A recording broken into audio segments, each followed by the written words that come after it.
Hello everyone, welcome back. Welcome to the first shift questions of RRB NTPC dated on 11th Jan 2021. Let's have the first one. See, what is the significance of Article 352? Yes, sir. What is the significance అండి? It is national emergency. Basically మనకి emergency అన్నవి at the level of country country లెవెల్లో వచ్చేసి మనకి India లెవెల్లో three varieties of emergencies ఉన్నాయండి. 3 emergencies ఉన్నాయి. Those are, one thing is national emergency, ఇంకొకటి like constitutional emergency, one more thing is financial emergency. These are 3 varieties of emergency that prevailed in the country level, that is at India level. ఈ 3 emergencies గురించి like a articles discuss చేస్తాయంటే those are article 352 to 360. These articles discuss the things related to national emergency, constitutional emergency and financial emergency. Whereas national emergency కి సంబంధించి it is article 352, constitutional emergency వచ్చేసి it is article 356, whereas financial emergency వచ్చేసి article 360. It comes under, all these articles comes under part 18th part లో ఉంటాయండి ఇవన్నీ కూడా. Like బేసిక్గా మనకు అసలు ఎమర్జెన్సీ అన్నది ఎప్పుడు మన ప్రెసిడెంట్ ఆఫ్ ఇండియా ఎమర్జెన్సీ అన్నది డిక్లేర్ చేసేది ఎవరండి? It is president of India declares emergency. In your examination it might B a question like emergency can be declared by whom among the following అని అన్నప్పుడు it is president of India. If that was not the case, like article 356 discusses అని అన్నప్పుడు it is constitutional emergency. Article 360 వచ్చేసి it is financial emergency. బేసిక్గా emergency అన్నది war టైంలో, war అప్పుడు కానీ లైక్ ఎక్స్టర్నల్ అగ్రెషన్ అయినప్పుడు కానీ ఇలాంటి యాక్టివిటీస్ అప్పుడు ఎమర్జెన్సీ అన్నది ప్రకటించడం జరుగుతుంది. క్లియర్ కదా? This is all regarding emergency. Next one, see who was the opening flag bearer of Asian Games 2018? Yes, who is it? And it is Neeraj Chopra who stood as the opening flag bearer of Asian Games 2018. Basically Asian Games పేర్లోనే ఉంది చూడండి. Asia అన్నది ఒక continent కదండి. ఆ కాంటినెంట్లో ఉన్నటువంటి different countries అన్ని participate చేసేటువంటి గేమ్సే Asian games. And ఈ ఏషియన్ గేమ్స్ ప్రతి 4 yearsకి ఒకసారి జరుగుతాయి, జస్ట్ లైక్ ఒలింపిక్స్.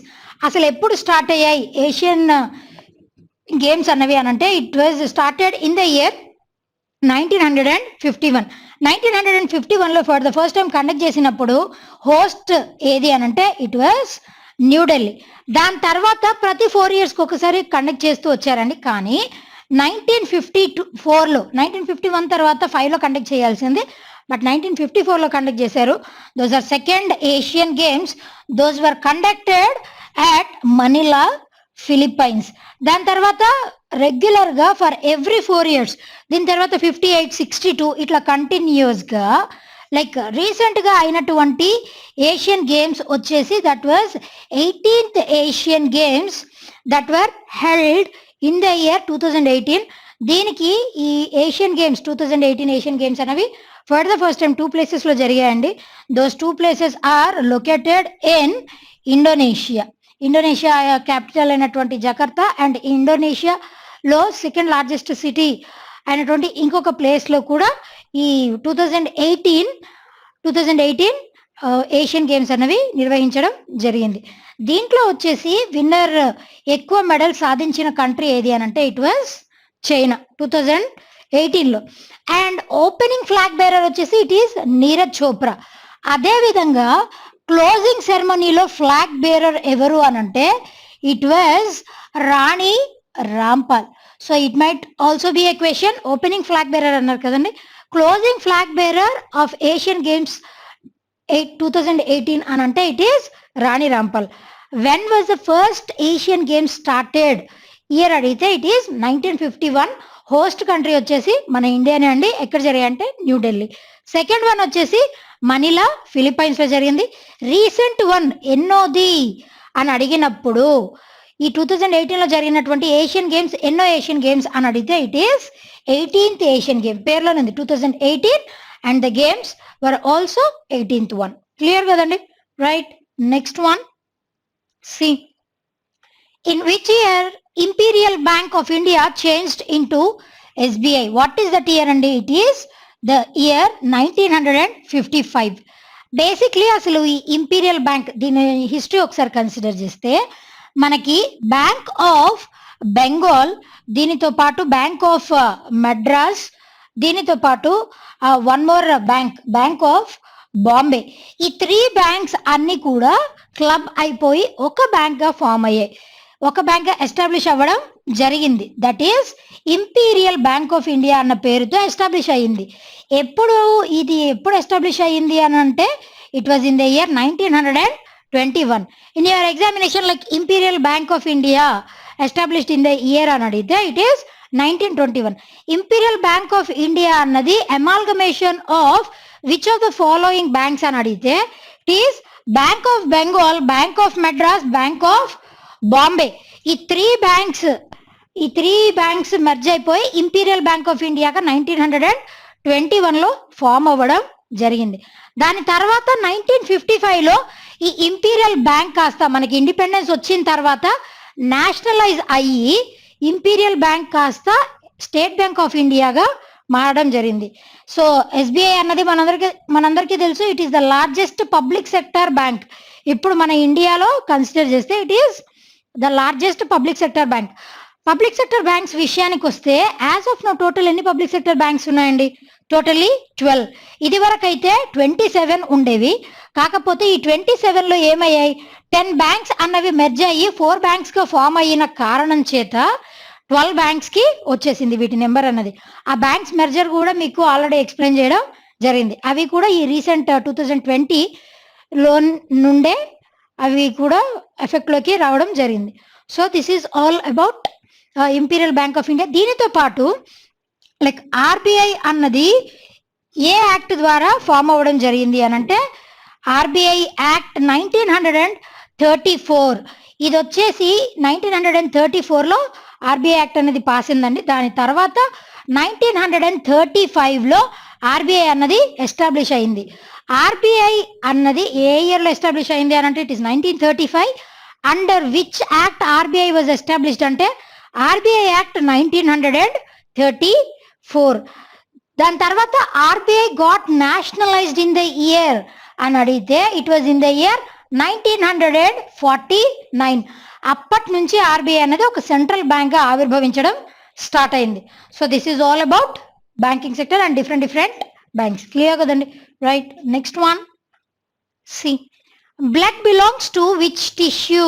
ఇది మనం చిన్నప్పుడు చదువుకున్నామండి. That is fluid connecting tissue, that is blood tissue. Blood అన్నది ఏ టిష్యూకి సంబంధించింది అని అంటే fluid connecting tissue.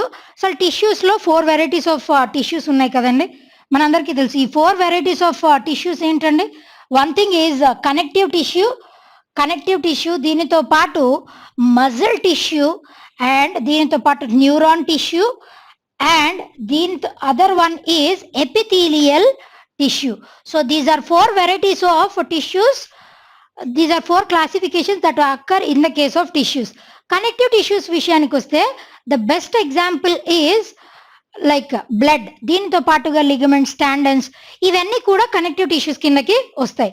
Muscle tissues వచ్చేసి the best example like cardiovascular muscle అంటాం. దానికి వచ్చేసి బెస్ట్ ఎగ్జాంపుల్ ఏంటి అని అంటే it is heart. And neurons వచ్చేసి మనందరికీ తెలుసు, బెస్ట్ వన్ ఈస్ బ్రెయిన్. దీంతో పాటు ఎపిథీలియల్, దీనికి బెస్ట్ ఎగ్జాంపుల్ వచ్చేసి it is skin. So these are wide varieties of tissues and their examples. So blood విషయానికి వస్తే దీని యొక్క అసలు బ్లడ్ అన్నది it is a Latin word అండి. హెమ్ అన్నది లాటిన్ వర్డ్, దాని నుంచి ఇది డిరైవ్ చేసుకోవడం హెమ్ అన్న దాన్ని తీసుకోవడం జరిగింది. అందుకని చెప్పేసి స్టడీ ఆఫ్ బ్లడ్ ని ఏమంటామనంటే it is haematology. Study of blood వచ్చేసి హెమటాలజీ. బ్లడ్ లో మనకి లైక్ 2 వెరైటీస్, బ్లడ్ లో 2 పోర్షన్స్ ఉంటాయి కదండి. మాక్సిమం 55% ఆఫ్ ద బ్లడ్, అంటే అది మాక్సిమం లిక్విడ్ స్టేట్లో ఉంటుందండి. దానిని మనం ఏమంటాం? ప్లాజ్మా అని అంటాం. అదేవిధంగా మీకు ఎగ్జామినేషన్లో blood plasma without fibrinogens is known as అని అడిగితే it is known as serum. Blood plasma without fibrinogens, that is serum అనమాట. So this is all about blood and several other tissues. Clear కదండి? Right. Next one, based on which article Andhra Pradesh and Telangana has divided? Yes, what is that article? And it is article 371D. ఈ article ని base చేసుకుని Andhra Pradesh and Telangana అన్నవి divide అవ్వడం జరిగింది. మనందరికీ తెలుసు, since many years Andhra Pradesh నుంచి తెలంగాణ డివైడ్ అవ్వాలని చెప్పేసి చాలా పోరాటం జరుగుతుంది. దాని తర్వాత finally like in the year 2014 on 2nd June this state, Telangana state అన్నది ఆవిర్భావన జరిగింది. Finally on 2nd June 2014. ఈ ఆర్టికల్ 371D అన్నది ఈ ఆర్టికల్ ప్రకారం రెండు స్టేట్ అన్నవి డివైడ్ అవ్వడం జరిగింది. ఏ కాన్స్టిట్యూషనల్ అమెండ్మెంట్ యాక్ట్ ద్వారా ఆంధ్రప్రదేశ్ అండ్ తెలంగాణ డివైడ్ అయ్యాయి అన్న క్వశ్చన్ అడిగితే then that is 32nd constitutional amendment act. ప్రతిదానికి ఒక యాక్ట్ ఉంటాయి కదండి. కాన్స్టిట్యూషనల్ అమెండ్మెంట్ ద్వారా సమ్ అమెండ్మెంట్స్ తీసుకొని రావడం కానీ ఏదైనా ఫామ్ అవ్వడం కానీ ఇలాంటివి జరుగుతుంటాయి. కాబట్టి ఈ ఆంధ్రప్రదేశ్ తెలంగాణ నుంచి ఆంధ్రప్రదేశ్ నుంచి తెలంగాణ స్టేట్ అన్నది డివిజన్ ఏ కాన్స్టిట్యూషనల్ అమెండ్మెంట్ ద్వారా జరిగింది అని అంటే ఇట్ ఈస్ 32nd. అదేవిధంగా ఏ ఆర్టికల్ ద్వారా అని అంటే ఇట్ ఈస్ ఆర్టికల్ 371. ఎప్పుడు జరిగింది అని అంటే 2014 2nd June. దాని యొక్క పేరు వచ్చేసి ఏంటండి? AP reorganisation act 2014. AP reorganisation act 2014 ద్వారా ఆంధ్రప్రదేశ్ స్టేట్ నుంచి తెలంగాణ అనేది డివైడ్ అయిపోవడం జరిగింది. If you consider like fundamental rights వచ్చేసి ఏమేమి ఆర్టికల్స్ డీల్ చేస్తాయి? I have already mention article 12 to article 35 వచ్చేసి ఫండమెంటల్ రైట్స్ అండి. దీని తర్వాత directive principles of state policy వచ్చేసి articles 36 to article 51, where as fundamental duties వచ్చేసి ఆర్టికల్ 51A. వీటి పార్ట్స్ వచ్చేసి మళ్ళీ డిఫరెంట్గా ఉన్నాయి. I have already mentioned regarding this, but as a part of revision I have mentioned. Fundamental rights వచ్చేసి articles 12 to 35, directive principles of state policy వచ్చేసి article 36 to 51, whereas fundamental duties వచ్చేసి article 51A. Clear కదండి? Right. Next one. See, which is the national animal of Nepal? Yes, what is it? And it is cow. మనందరికీ తెలుసు మన India యొక్క national animal ఏదండి? What is India's national animal? India's national animal అని అడిగితే it is tiger. It is very easy కాబట్టి it might not be asked in your examination, but in the matching they might be a chance to ask like this. So India వచ్చేసి tiger అండి.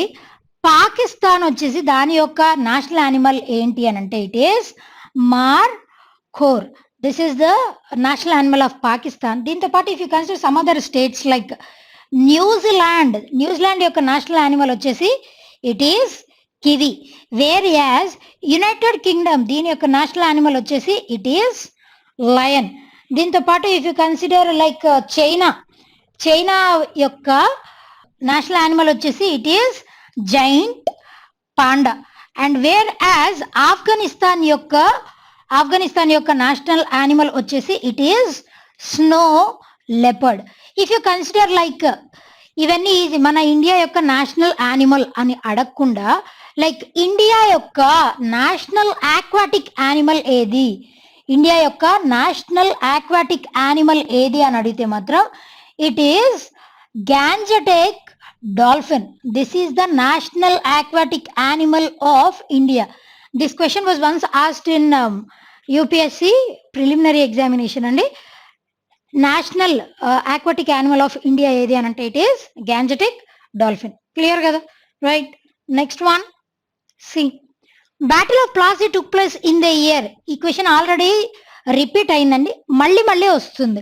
So do remember it accord on the date 23rd June 1757. Battle of Plassey అన్నది ఎప్పుడు జరిగిందండి? 23rd June. మీకు date month గుర్తుండకపోతే like C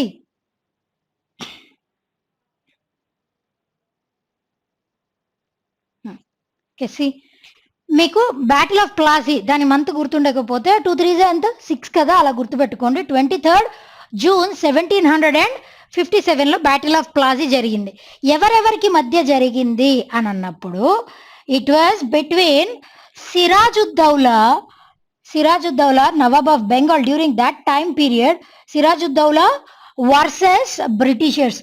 అప్పుడు ఉన్నటువంటి governor general, ఈ బ్యాటిల్ ఆఫ్ ప్లాసీ జరిగేటప్పుడు ఉన్నటువంటి గవర్నర్ జనరల్ ఎవరు అని అడిగితే ఇట్ ఈస్ రాబర్ట్ క్లైవ్. వీళ్ళిద్దరికి మధ్య జరిగినటువంటి యుద్ధమే battle of Plassey.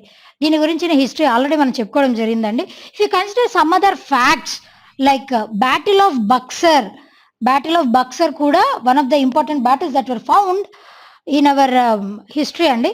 Battle of Buxar వచ్చేసి ఏ ఇయర్లో జరిగింది అని అంటే it happened in the year 1764. ఎవరెవరికి మధ్య జరిగింది అని అన్నప్పుడు మళ్ళీ బ్రిటిషర్స్కి మధ్య జరిగింది వర్సెస్, కాకపోతే ఇక్కడ 3 persons కి మధ్య జరుగుతుంది. That is Nawab of Bengal and one more is Nawab of Awadh and one more person is Shah Alam II. వీళ్ళ ముగ్గురు వర్సెస్ బ్రిటిషర్స్ కి మధ్య జరిగినటువంటి బ్యాటిల్ ఆఫ్ బక్సర్. దీంతో పాటు some other important battles like battle of Panipats ఎన్ని జరిగాయండి? టోటల్గా 3 బ్యాటిల్స్ జరిగాయి కదా. ఈ 3 కూడా వెరీ వెరీ ఇంపార్టెంట్ అండి. ఫస్ట్ బ్యాటిల్ అన్నది ఎప్పుడు జరిగింది, ఏ ఇయర్లో జరిగింది, ఎవరెవరికి మధ్యన జరిగింది? ఫస్ట్ బ్యాటిల్ అన్నది ఎప్పుడు జరిగిందండి? It took place in the year 1526. Second battle వచ్చేసి 1556. థర్డ్ బ్యాటిల్ వచ్చేసి 1761. These are the years in which first, second, third battles took place. And first battle వచ్చేసి ఎవరెవరికి మధ్య జరిగింది అని అంటే it was between Babur. Last time once I have mention like it as a Birbal, but a small correction, it is not Birbal అండి, it is బాబర్కి and the last ruler of Lodis that is Ibrahim Lodi. Ibrahim లోడికి మధ్య జరిగినటువంటి బ్యాటిలే first battle of Panipat. Second battle of Panipat ఎవరెవరికి మధ్య జరిగింది అని అంటే it was Akbar versus Hemu. వీళ్ళిద్దరికి మధ్య జరిగినటువంటి బ్యాటిలే second battle of Panipat. Whereas third battle of Panipat అన్నది ఎవరెవరికి మధ్య జరిగింది అని అంటే it was between Ahmad Shah Abdali versus Marathas కి అహ్మద్ షా అబ్దాలీకి మధ్య జరిగినటువంటి బ్యాటిలే third battle of Panipat that took place in the year 1761. So these are several other important battles that were fought in the beginning of our modern history. National movement కంటే ముందు జరిగినటువంటి some important battles అండి. There might be a chance like first battle of Panipat ఏ ఇయర్లో జరిగింది, ఎవరెవరికి మధ్య జరిగింది అది అయినా అడగొచ్చు.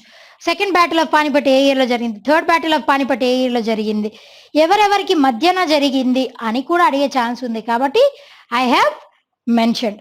క్లియర్ కదండి? Right. Next one. Well, see the next one. Who received the Bharat Ratna award in the field of economics? ఎవరికి వచ్చిందండి? It was awarded to Amartya Sen. ఏ ఇయర్లో వచ్చింది అని అంటే it was in the year 1999. Basically అసలు భారత రత్న అవార్డ్స్ అనేవి ఎప్పటి నుంచి ఇవ్వడం స్టార్ట్ చేశారు అని అంటే ఫ్రమ్ ద ఇయర్ 1954. మనందరికీ తెలిసిన విషయం, భారత రత్న అన్నది ఇండియాస్ హైయెస్ట్ సివిలియన్ అవార్డ్. దాని తర్వాత పద్మవిభూషణ్, దాని తర్వాత పద్మభూషణ్, దాని తర్వాత పద్మశ్రీ అవార్డ్. సో దీని తర్వాత సెకండ్ హైయెస్ట్ సివిలియన్ అవార్డ్ ఏది అని అంటే ఇట్ ఈస్ పద్మవిభూషణ్, దాని తర్వాత పద్మభూషణ్, దాని తర్వాత పద్మశ్రీ. 1954లో ముగ్గురికి భారతరత్న ఇవ్వడం జరిగిందండి. ఎవరెవరు అనంటే సి రాజగోపాల్చారి గారు, doctor Sarvepalli Radhakrishnan garu, and one more person it is sir C V Raman garu, C Rajagopalachari and S Radhakrishnan garu. C Rajagopalachari అనే ఆయన like basically he was last governor general of dominion India. In your examination it might also be a question like last governor general of dominion India ఎవరు 1954కి సంబంధించి అని అంటే it is C Rajagopalachari గారు. వేరాజ్ సర్వేపల్లి రాధాకృష్ణన్ గారు మన ఇండియాకి సెకండ్ ప్రెసిడెంట్ అండ్ మొట్టమొదట వైస్ ప్రెసిడెంట్ అయినటువంటి వ్యక్తి కూడా ఈయనే అండి. మన ఇండియాకి మొట్టమొదటి వైస్ ప్రెసిడెంట్ గా వ్యవహరించిన వ్యక్తి doctor Sarvepalli Radhakrishnan, as well as second president గా వ్యవహరించినటువంటి వ్యక్తి రాజేంద్ర ప్రసాద్ గారి తర్వాత ఇట్ ఈస్ సర్వేపల్లి రాధాకృష్ణన్ గారు. సార్ సివి రామన్ గారు వచ్చేసి we all know that he is a physicist. ఈయనకి నోబెల్ ప్రైజ్ కూడా వచ్చింది. రామన్ ఎఫెక్ట్ కి సంబంధించి ఫిజిక్స్ లో ఈయనకి నోబెల్ ప్రైజ్ కూడా లభించడం జరిగింది. 1954లో ముగ్గురికి భారత రత్న ఇచ్చారు. దీనితో పాటు పోస్ట్మస్లీ లైక్ అంటే చనిపోయిన తర్వాత కూడా కొంతమందికి భారత రత్న ఇవ్వడం జరుగుతుందండి. First person to receive Bharat Ratna posthumously అనంటే ఇట్ ఈస్ లాల్ బహదూర్ శాస్త్రి గారు. Lal Bahadur Shastri is the first person to get the honour of Bharat Ratna posthumously. ఆయన చనిపోయిన తర్వాత లైక్ లాల్ బహదూర్ శాస్త్రి గారికి పోస్ట్మస్లీ ఇవ్వడం జరిగింది. అదే విధంగా మీకు ఎగ్జామినేషన్ లో first women to receive Bharat Ratna అని అడిగితే ద రైట్ ఆన్సర్ వచ్చేసి it is Indira Gandhi garu. First women to receive Bharat Ratna award అంటే ఇట్ ఈస్ ఇందిరా గాంధీ గారు. దీనితో పాటుగా first foreigner to receive Bharat Ratna, first foreigner who is the first foreigner to receive Bharat Ratna award అంటే మాత్రం it is Khan Abdul Ghaffar Khan. Khan Abdul Ghaffar Khan, he was the first foreigner to receive Bharat Ratna award. దీనితో పాటు like first sports person and the youngest one to receive Bharat Ratna అని అంటే మనందరికీ తెలిసిన వ్యక్తి అండి, ఇట్ ఈస్ సచిన్ టెండూల్కర్ గారు. First sports person and the youngest person to receive Bharat Ratna అని అంటే ఇట్ ఈస్ సచిన్ టెండూల్కర్ గారు. రీసెంట్ గా 2019 భారత రత్న అవార్డ్స్ మనందరికీ తెలుసండి, ముగ్గురికి ఇవ్వడం జరిగింది. It is Bhupen Hazarika as well as ఈయనతో పాటు నానాజీ దేశ్ముఖ్, భూపేన్ హజారికా, నానాజీ దేశ్ముఖ్ అండ్ ప్రణబ్ ముఖర్జీ గారు. వీళ్ళ ముగ్గురికి రీసెంట్ గా లైక్ 2019లో భారత రత్న ఇవ్వడం జరిగింది. భూపేన్ హజారికా అండ్ నానాజీ దేశ్ముఖ్ వీళ్ళిద్దరికి పోస్ట్మస్లీ ఇచ్చారండి. చనిపోయిన తర్వాత వీళ్ళిద్దరికి ఇవ్వడం జరిగింది భారత రత్న. ప్రణబ్ ముఖర్జీ గారు ఇచ్చిన తర్వాత చనిపోవడం, భారత రత్న లభించాక చనిపోవడం జరిగింది. రీసెంట్ భారత రత్న అవార్డీస్ గెలుచుకున్న వాళ్ళలో పోస్ట్మస్ ఎవరికి లభించింది అని అంటే 2 persons, it is Bhupen Hazarika and Nanaji Deshmukh. వీళ్ళిద్దరికి కూడా పోస్ట్మస్లీ లభించిందండి, అంటే చనిపోయాక లభించింది, but it is recent one. కానీ first person to receive the Bharat Ratna award posthumously అని అడిగితే it is Lal Bahadur Shastri garu. First women to receive Bharat Ratna award అంటే it is Indira Gandhi garu. First sports person and the youngest person to receive Bharat Ratna award అంటే it is Sachin Tendulkar garu. This is all about Bharat Ratna and several other awards. Clear కదండి? Right, next one. Okay, well see the next one. Where is the Sanchi stupa located? ఇది వరకు కూడా ఈ question అడగడం జరిగిందండి. It is repeating again, so be careful while questions are repeating in a very frequent manner. Like Sanchi stupa వచ్చేసి మధ్యప్రదేశ్లో ఉందండి. స్తూప అంటే బేసిక్లీ మనందరికీ తెలిసిన విషయం. స్తూప అని అంటే సెమీ సర్క్యులర్ షేప్లో ఉంటుందండి, లైక్ ఇలా ఉంటుంది. Stupa is constructed upon the relics. ఇక్కడ స్తూపాకి బేస్లో రెలిక్స్ ఆఫ్ గౌతమ బుద్ధ ఉంటాయండి. రెలిక్స్ అంటే ఏంటి? ఆయన యొక్క యాషెస్ అవ్వచ్చు, ఆయన హెయిర్ అవ్వచ్చు, ఆయన నెయిల్స్ అవ్వచ్చు. ఆయన చనిపోయిన తర్వాత ఆయన రెలిక్స్ ఏవైతే ఉంటాయో వాటి మీద ఇట్లాంటి కన్స్ట్రక్షన్ ఒకటి కట్టుకుంటారు, దానినే స్తూప అని అంటాం. సో సాంచి స్తూప వచ్చేసి it is located in Madhya Pradesh అండి. దీనితో పాటు అసలు వరల్డ్లోనే లార్జెస్ట్ స్తూప ఎక్కడుంది, largest stupa in the world ఎక్కడుంది అని అంటే it was located in Bihar అండి. వరల్డ్లోనే లార్జెస్ట్ స్తూప వచ్చేసి ఎక్కడుంది అని అంటే it was located in Bihar. ఆ స్తూప యొక్క నేమ్ ఏంటి అని అంటే ఇట్ ఈస్ కేసారియా స్తూప. సో రీసెంట్గా లైక్ ఇన్ ద ఇయర్ 2009 మన ఆర్కియాలజిస్ట్ ఇంకొక సెకండ్ లార్జెస్ట్ స్తూపాన్ని కూడా డిస్కవర్ చేయడం జరిగింది. అది కూడా బీహార్లోనే డిస్కవర్ చేశారండి. So first largest stupa in the world వచ్చేసి బీహార్లో ఉంది, దట్ ఈస్ కేసరియా స్తూప. సాంచి స్తూప వచ్చేసి మధ్యప్రదేశ్లో ఉంది. And see basically this Kesariya stupa and Sanchi stupa, ఈ కేసరియా స్తూప, సాంచి స్తూప, ఈ రెండింటిని కూడా ఎవరు ఏ రూలర్ టైం పీరియడ్ లో కట్టించారని అంటే during the time period of Ashoka. Ashoka ఇక్కడ లైక్ మధ్యప్రదేశ్లోనే స్తూపాలు కట్టించడం కాదండి, like different place Takshila and వేరే అదర్ ఏరియాస్లో కూడా ఆయన స్తూపాస్ కన్స్ట్రక్ట్ చేయించడం జరిగింది. అశోకుడు మౌర్యాస్కి చెందినటువంటి మౌర్యన్ ఎంపైర్కి చెందినటువంటి one of the prominent emperors. అదేవిధంగా మౌర్యాస్ విషయానికి వస్తే who is the founder of Mauryan empire అండి? చంద్రగుప్త మౌర్య. అతని తర్వాత ఆయన కొడుకైనటువంటి బిందుసార రూల్ చేయడం జరిగింది. దాని తర్వాత it was Ashoka one of the ablest rulers of Mauryan empire. First founder వచ్చేసి చంద్రగుప్త మౌర్య, దాని తర్వాత బిందుసార, దాని తర్వాత అశోక. అశోకుడికి లైక్ అశోకుడి యొక్క టైటిల్స్ ఏంటి అని క్వశ్చన్ ఎగ్జామినేషన్లో అడిగారు అనుకోండి. It is Devanampiya Piyadasi. These are the titles of Ashoka. Devanampiya Piyadasi are the titles of which of the following ruler అని అడిగితే the right answer is Ashoka.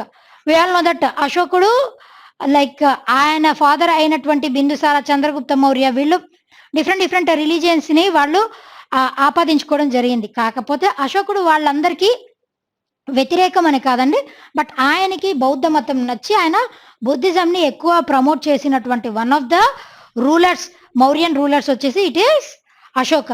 And మనందరికీ తెలుసు రీసెంట్ గా వచ్చిన వన్ ఆఫ్ ద క్వశ్చన్స్, అశోకుడి యొక్క రాక్ ఎడిక్ట్స్ ని ఫస్ట్ డెసిఫర్ చేసినటువంటి వ్యక్తి ఎవరండి? It is James Prinsep. He was the British Indologist who has deciphered these rock edicts. James Prinsep అనే ఆయన అశోకుడి యొక్క maximum majority of the rock addicts అన్నిటిని decipher చేసింది. డెసిఫర్ చేయడం అంటే ఏంటి అని అంటే దాని మీద ఉన్నటువంటి స్క్రిప్ట్ని లేమెన్ అందరికీ అర్థమయ్యేలాగా చెప్పగలడు.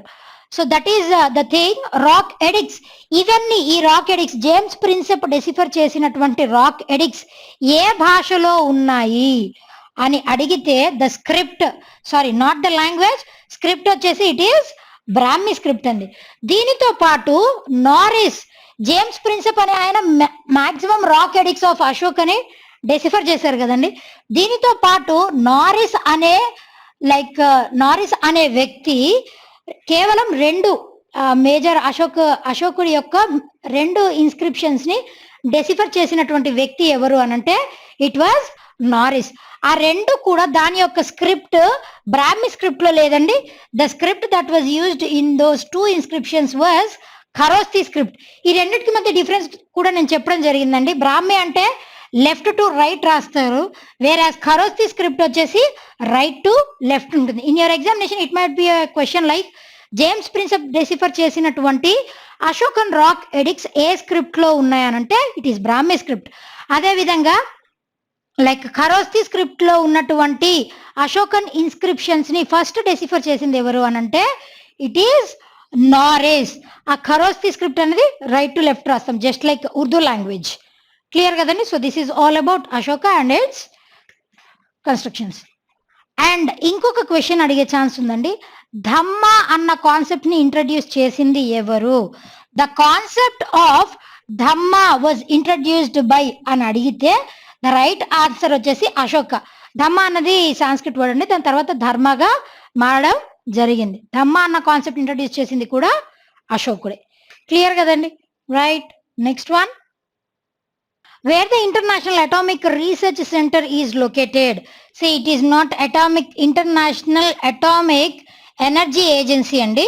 It is that International Atomic Energy Research Energy Agency అన్నది ఎక్కడ ఉంది అంటే its headquarters are located at Vienna, ఆస్ట్రియాలో ఉంది. International atomic energy agency. It was founded in the year, ఎప్పుడు ఎస్టాబ్లిష్ చేశారంటే ఇన్ ద ఇయర్ 1957 అండి.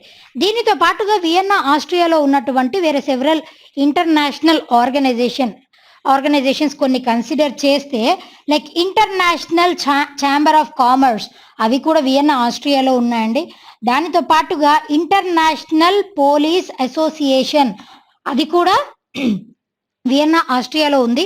దీనితో పాటుగా international institute for piece, international institute for piece, ఇక్కడ వచ్చేసి పోలీస్ అండి, ఇంటర్నేషనల్ పోలీస్ అసోసియేషన్ వచ్చేసి Vienna Austria, international institute for piece వచ్చేసి కూడా వియన్నా ఆస్ట్రియాలో ఉన్నాయి.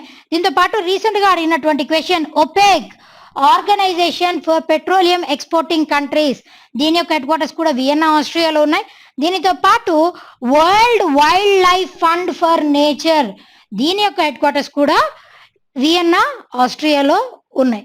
So these are several other international organizations whose headquarters are located in Vienna Austria. Clear కదండి, right. Next one, see where was G20 summit was held in 2020? Yes, ఈ question మళ్ళీ repeat అయిందండి. ఎక్కడ జరిగిందండి G20 summit? Riyadh. అసలు జనరల్గా అయితే Riyadh Saudi అరేబియాలో జరగాల్సింది, కాకపోతే లైక్ ఈ 2020 సమ్మిట్ అన్నది వర్చువల్గా జరిగింది. బేసిక్లీ రియల్గా అయితే రియాద్ సౌదీ అరేబియాలో జరగాలి, కాకపోతే ఈ సమ్మిట్ వర్చువల్గా జరిగిందండి. If you consider like G20 అన్నది what is G20 exactly? Group of 20 countries. ఈ G20లో India is a member. Yes, India is a member. అసలు ఈ G20 ఏ ఇయర్లో ఎస్టాబ్లిష్ అయ్యింది అన్న క్వశ్చన్ అడిగితే it was in the year 1999.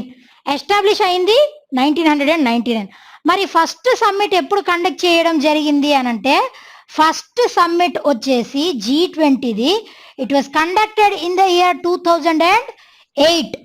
2008లో first summit అన్నది కండక్ట్ చేయడం జరిగింది.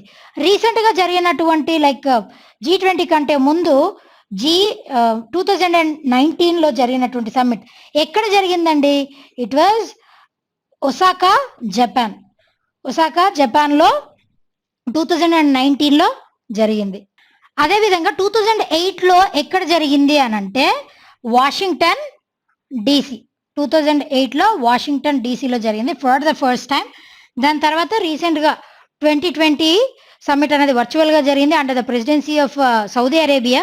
2019లో ఒసాకా, జపాన్లో జరిగింది. ఎప్పుడు ఎస్టాబ్లిష్ అయింది అని అంటే ఇన్ ద ఇయర్ 1999. క్లియర్ కదండి, right. Next one, who is the father of microeconomics? Yes, who is it అండి? It is Alfred Marshall garu. He is considered as the father of microeconomics. Basically ఎకానమీని 2 పార్ట్స్గా divide చేశారు కదండి, microeconomics and macroeconomics. Microeconomics వచ్చేసి like ఒక individual గురించి అయినా లేదంటే ఒక చిన్న కంపెనీ అయినా వాటి గురించి స్టడీ చేసేటువంటి ఎకానమీ, వాటి గురించి డీల్ చేసేటువంటి ఎకానమీ వచ్చేసి మైక్రో ఎకానమీ అండి. మ్యాక్రో ఎకానమీ అంటే ఒక నేషన్కి సంబంధించినటువంటి ఎకానమీ గురించి డీల్ చేసేది it is a macro economy. Here macroeconomics యొక్క father of macroeconomics, who is the father of macroeconomics అని అడిగితే it is John Keynes. He is the father of macroeconomics. ఈయనతో పాటుగా like who is the father of economics, who is the father of economics అని అడిగితే it is Adam Smith. Father of economics అంటే Adam Smith అండి. Micro economics అని అంటే it is Alfred Marshall, whereas macro economics అంటే it is John Keynes. అదేవిధంగా మన India విషయంలో కన్సిడర్ చేద్దామండి. Excuse me. మన ఇండియా విషయంలో కన్సిడర్ చేస్తే who is the father of major economic reforms in India? Who is the father of major economic reforms in India అని అంటే it is PV Narasimha Rao garu. He is considered as the father of major economic reforms. ఈ major economic reforms కూడా ఏ ఇయర్లో తీసుకొని వచ్చారండి? It was in the year 1951. ఈ reforms కి ఒక పేరు కూడా ఉంది. ఆ పేరు ఏంటి అని అంటే it is LPG, liberalisation, privatisation, globalisation. ఈ కాన్సెప్ట్ ని, LPG అన్న కాన్సెప్ట్ ని ఇంట్రడ్యూస్ చేసింది ఎవరు అని అంటే ఇట్ ఈస్ పివి నరసింహారావు గారు, and he is considered as father of major economic reforms of India అని ఆయన అంటాం. అదేవిధంగా if you consider father of statistics of India, father of statistics in India అని ఎవరిని అంటాము అని అంటే ఇట్ ఈస్ పిసి మహల్లోబెస్ గారిని ఫాదర్ ఆఫ్ స్టాటిస్టిక్స్ అని అంటామండి. So these are several different other things related to this. Right? Okay, we'll see the next one. Who won the Australia Open 2020 in women's category? Yes, who is it? And it is Sophia Kenin. Basically మనందరికీ తెలుసు like US open, Australia open అని ఇట్లా different ఇట్లా sport events జరుగుతూ ఉంటాయండి. ఈ Australia open అన్నది sporting event దేనికి సంబంధించి అని అంటే it is related to the sport tennis. And మనందరికీ తెలుసు టెన్నిస్ లో like Serena Williams, she has been the champion. Serena Williams, she has been the champion in this game tennis. Serena Williams అనే ఆవిడ, she was the first American to win majority of the titles. ఆవిడ తర్వాత the youngest American to win this Australia open అంటే it is Sofia Kenin. She is the youngest one to win after Serena Williams. Youngest American to win the Australia Open after 2008. Since 2008 anadite it is Sophia Kenin. Clear kadandi? Right? Next one. See the next one. First round table conference held in which year? ఏ year లో జరిగిందండి? ఈ question కూడా చాలా సార్లు repeat అయ్యింది. Be very careful. 1930. మనం already చెప్పుకున్నాం సెకండ్ రౌండ్ టేబుల్ కాన్ఫరెన్స్ ఎప్పుడు జరిగిందండి? 1931. థర్డ్ రౌండ్ టేబుల్ కాన్ఫరెన్స్ వచ్చేసి 1932లో జరిగింది. 1930, 31, 32 మూడు కాన్ఫరెన్సెస్ కి, 3 రౌండ్ టేబుల్ కాన్ఫరెన్సెస్ కి అటెండ్ అయినటువంటి వ్యక్తి ఎవరు అనంటే హోల్ అండ్ సోల్ గా it is doctor BR Ambedkar గారు. అంటే అంబేద్కర్ గారితో పాటు చాలా మంది కూడా వేరే అదర్ డిఫరెంట్ పర్సనాలిటీస్ కూడా అటెండ్ అయ్యారు. కాకపోతే మన ఇండియన్ నేషనల్ మూవ్మెంట్ లో, మన ఫ్రీడమ్ ఫైట్ లో one of the important familiar personality that is B R Ambedkar గారు ఈ 3 రౌండ్ టేబుల్ కాన్ఫరెన్సెస్ కి అటెండ్ అయినటువంటి person. Second round table conference కి అటెండ్ అయినటువంటి వ్యక్తి ఎవరు అని రీసెంట్ గా అడగడం జరిగిందండి. ఇట్ ఈస్ మహాత్మా గాంధీ గారు ఒకే ఒక రౌండ్ టేబుల్ కాన్ఫరెన్స్ కి అటెండ్ అవుతారండి. It is second round table conference. Like Lord Irwin pact. Irwin pact అన్నది ఎప్పుడు సైన్ అవుతుందండి? ఏ ఇయర్ లో సైన్ చేయబడింది? ఇది కూడా క్వశ్చన్ ఆల్రెడీ అడిగారండి. That is in the year Irwin pact was signed in the year Gandhi Irwin pact. It was signed in the year 1931. దీనితో పాటుగా లైక్ రామ్సే మెక్డొనాల్డ్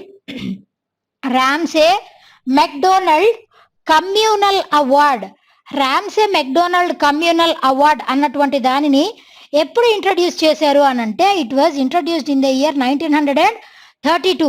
ఆ రామ్సే మెక్డొనాల్డ్ అవార్డ్ నచ్చకే కదండి మన గాంధీ గారు అప్పటికే ఆల్రెడీ లైక్ ఎరవాడ జైల్లో పూనాలో ఉంటారు. అప్పుడు ఆయనకి ఈ కమ్యూనల్ అవార్డ్ లైక్ ఇంట్రడ్యూస్ చేశారు అని తెలిసినప్పుడు, రామ్సే మెక్డొనాల్డ్ ఇట్లా ఆ పేరు మీద అవార్డ్ లైక్ ఇంట్రడ్యూస్ చేశారని తెలిసినప్పుడు అది గాంధీ గారికి నచ్చక మళ్ళీ అక్కడ ఎరవాడ జైల్లో ఆయన ఫాస్టింగ్ నిర్వహించడం జరుగుతుంది. దాని తర్వాత ఇలా కాకుండా దాన్ని కొద్దిగా ఇంప్రవైజ్ చేసి మన లైక్ బిఆర్ అంబేద్కర్ గారు ఏం చేస్తారండి, మన గాంధీ గారిని ఒప్పించి పూనా ప్యాక్ట్ అన్నటువంటి దానిని సైన్ చేయించడం జరుగుతుంది.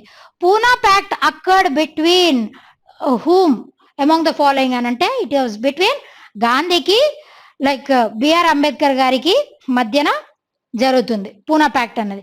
So this is all about round table conferences. ఈ రౌండ్ టేబుల్ కాన్ఫరెన్సెస్ అన్ని కూడా ఎక్కడ జరిగాయండి? లండన్ లో జరిగాయి. అన్ని 3 రౌండ్ టేబుల్ కాన్ఫరెన్సెస్ కి అటెండ్ అయినటువంటి పర్సన్ ఎవరు? It is doctor BR Ambedkar. Only ఒకే ఒక రౌండ్ టేబుల్ కాన్ఫరెన్స్ కి అటెండ్ అయినటువంటి వ్యక్తి మహాత్మా గాంధీ గారు.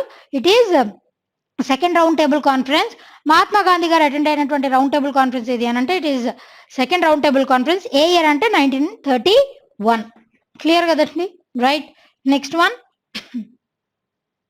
Okay, well, see the next one. Expand SLR. SLR stands for what and it is statutory liquid ratio, that is SLR.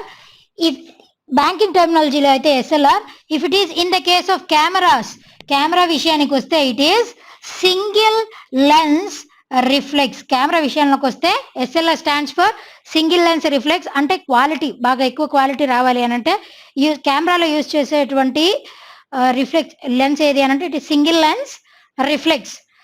Banking terminology వచ్చేసి statutory liquid ratio. మనందరికీ తెలుసు SLR అంటే ఏంటండి, RBI దగ్గర లైక్ ఏదైనా ఒక కమర్షియల్ బ్యాంక్ అన్నది every year like statutory liquidity ratio రూపంలో లైక్ అది గోల్డ్ అయినా అవ్వచ్చు లేదా బాండ్స్ అయినా అవ్వచ్చు, లిక్విడ్ క్యాష్, ఆ రూపంలో ప్రతి కమర్షియల్ బ్యాంక్ కూడా ఆర్బీఐ దగ్గర మెయింటైన్ చేయాల్సి ఉంటుంది ఇంత నిధి అని చెప్పేసి. ఆ రేషియో ఎవరు ఫిక్స్ చేస్తారు అని అంటే ఇట్ వాజ్ ఫిక్స్డ్ బై ఈ SLR అన్నటువంటిది it is fixed by RBI. దీంతో పాటు if you consider some other definitions abbreviations like CRR cash reserve ratio అంటాం, అండ్ RR అంటే రెపో రేట్, వేరాజ్ ట్రిపుల్ ఆర్ వచ్చేసి రివర్స్ రెపో రేట్. క్లియర్ కదండి, right? Next one, see who was the author of the book Mother at 66? Yes, who is it? And it is Kamala Das garu. She is the author of the book Mother at 66. Basically it is a short verse of a poem only.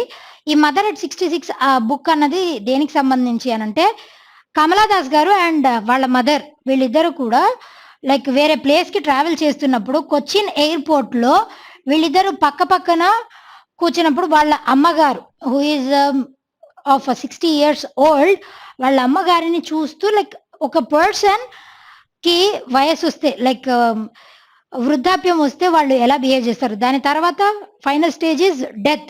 అలాంటప్పుడు humans ఇన్ని phases దాటుకొని వచ్చినప్పుడు వాళ్ళలో వచ్చేటువంటి transformations ఏంటి, వాటన్నిటిని base చేసుకొని she has written this verse that is mother at 66. Basically it explains meticulously the relationship between a mother and a daughter. That is Mother at 66 by Kamala Das. Clear kadandi, right? Next one. Okay, we'll see the next one. India Gate built by the architect. Yes, what is his name? And it is Sir Edwin Lutyens. It is Sir Edwin Lutyens who was the architect of this India Gate. దాని యొక్క farmer name ఏంటి అని అంటే it is all India war memorial. అసలు ఈ India gate అన్నది ఏంటంటే it is basically a war memorial. Earlier దీని యొక్క ఒరిజినల్ నేమ్ వచ్చేసి ఆల్ ఇండియా వార్ మెమోరియల్. దానినే లైక్ రీనేమ్ చేయడం జరిగింది, దట్ ఈస్ ఇండియా గేట్ గా మార్చడం జరిగింది. Where is India gate located అంటే it is located in New Delhi. మనందరికీ తెలుసు లైక్ రిపబ్లిక్ డే వచ్చింది అని అంటే అక్కడ నుంచే ఆ రాజ్పథ్ అదంతా కూడా స్టార్ట్ అయ్యేది అక్కడ నుంచి. ఇండియా గేట్ న్యూఢిల్లీ కదండి. ఆల్ ఇండియా వార్ మెమోరియల్ దాన్ని modified version India gate is also known as అని అంటే all India war memorial. The former name of India gate అని అన్నా కూడా it is again all India war memorial. And what was the stone that was used in the construction of India gate అని అడిగితే it is red sand stone. Basically different varieties of sandstones ఉంటాయి కదా, red sand stone, white sand stone and దానితో పాటు marble stones ఇవన్నీ కూడా ఉంటాయి కదా. India gate was built by which of the following అని అంటే it is made up of red sand stone అండి. అండ్ దీనిని ఇనాగ్యురేట్ చేసింది ఎవరు అనంటే it was inaugurated by Lord Irwin. Who has inaugurated India gate అనంటే ఇట్ ఈస్ లార్డ్ ఇర్విన్. ఏ year లో అండి? ఇయర్ వచ్చేసి ఇట్ ఈస్ 1931. అసలు ఈ ఇండియా గేట్ అనేది ఎందుకు కన్స్ట్రక్ట్ చేశారంటే it is just war memorial. నేను చెప్పాను కదా like world war 1 and third Anglo Afghan war that took place in 1919. Third Anglo Afghan war లో చనిపోయినటువంటి సోల్జర్స్ అండ్ వరల్డ్ వార్ 1 లో చనిపోయినటువంటి సోల్జర్స్ వాళ్ళ యొక్క జ్ఞాపకార్థం స్మరణార్థంగా వాళ్ళని కమెమరేట్ చేస్తూ ఈ ఇండియా గేట్ అన్నటువంటి దానిని స్థాపించడం జరిగింది. స్థాపించిన తర్వాత 1931లో ఈ ఇండియా గేట్ వాటి వాల్స్ మీద లైక్ 13,000 సోల్జర్స్ వాళ్ళ యొక్క నేమ్స్ అన్ని కూడా వాటి మీద ఆవిష్కరించడం జరిగింది. That is India gate. దాని యొక్క ఒరిజినల్ నేమ్, ఫార్మర్ నేమ్ వచ్చేసి ఆల్ ఇండియా వార్ మెమోరియల్. ఇదే విధంగా gateway of India, gateway of India is located at, చాలా మంది ఈ రెండు కూడా ఒకటే అనుకుంటారండి. గేట్వే ఆఫ్ ఇండియా వచ్చేసి ఎక్కడుంది అని అంటే it is at Mumbai. Clear కదండి? రైట్. Next one.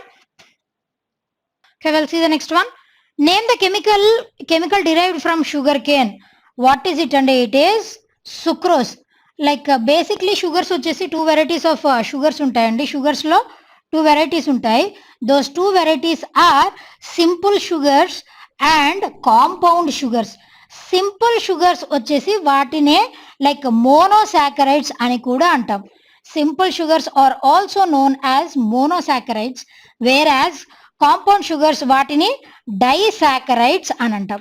మోనోసాకరైడ్స్ కి ఎగ్జాంపుల్స్ వచ్చేసి glucose, fructose, galactose, GFG, glucose, fructose and galactose. These three are the examples of monosaccharides, whereas disaccharides के examples వచ్చేసి sucrose, maltose, lactose.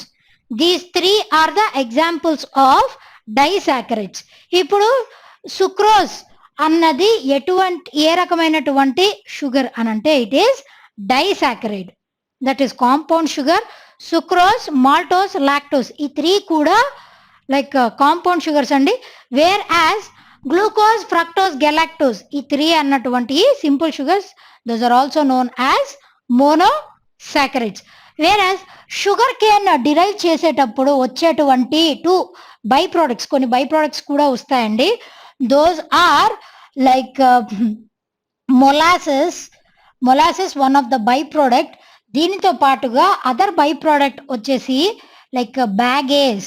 ఈ రెండు కూడా 2 by products that were occurred in the process deriving like sugar cane నుంచి like sugar ని derive చేసే process లో ఈ రెండు కూడా బై ప్రోడక్ట్స్ వస్తాయి.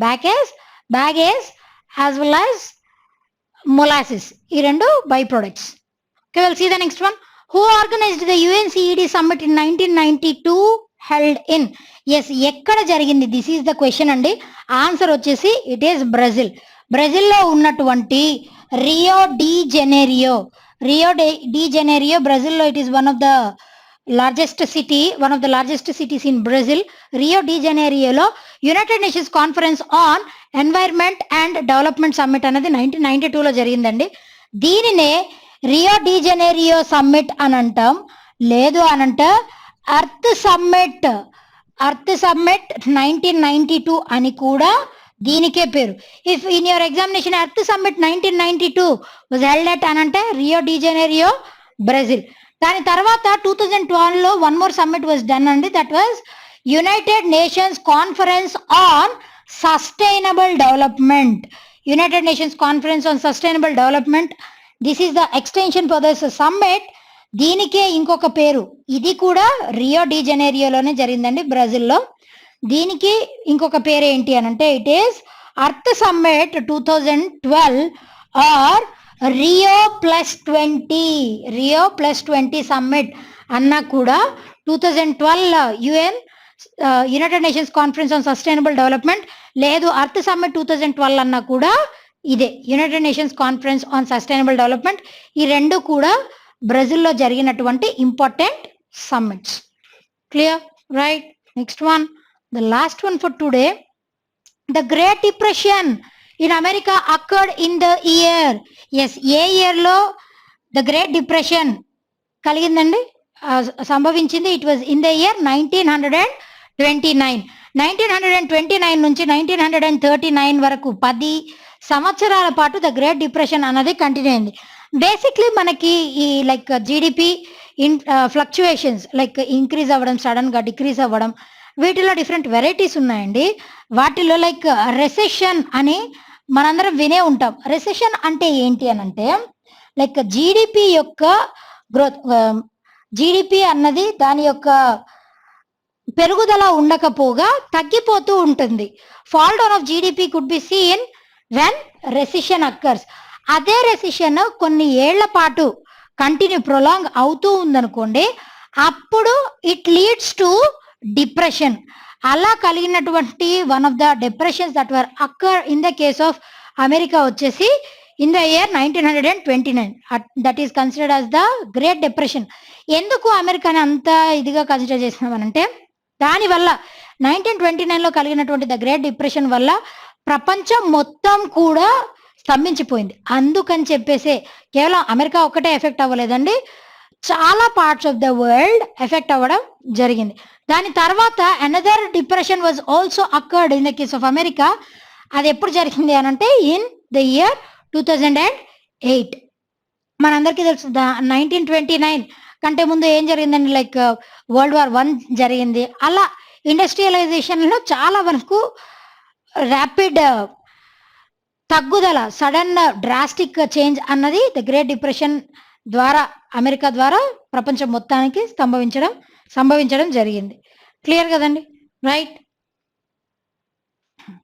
Okay, well, we'll be meeting very soon for another session, for other sessions. That's all for today, and thank you.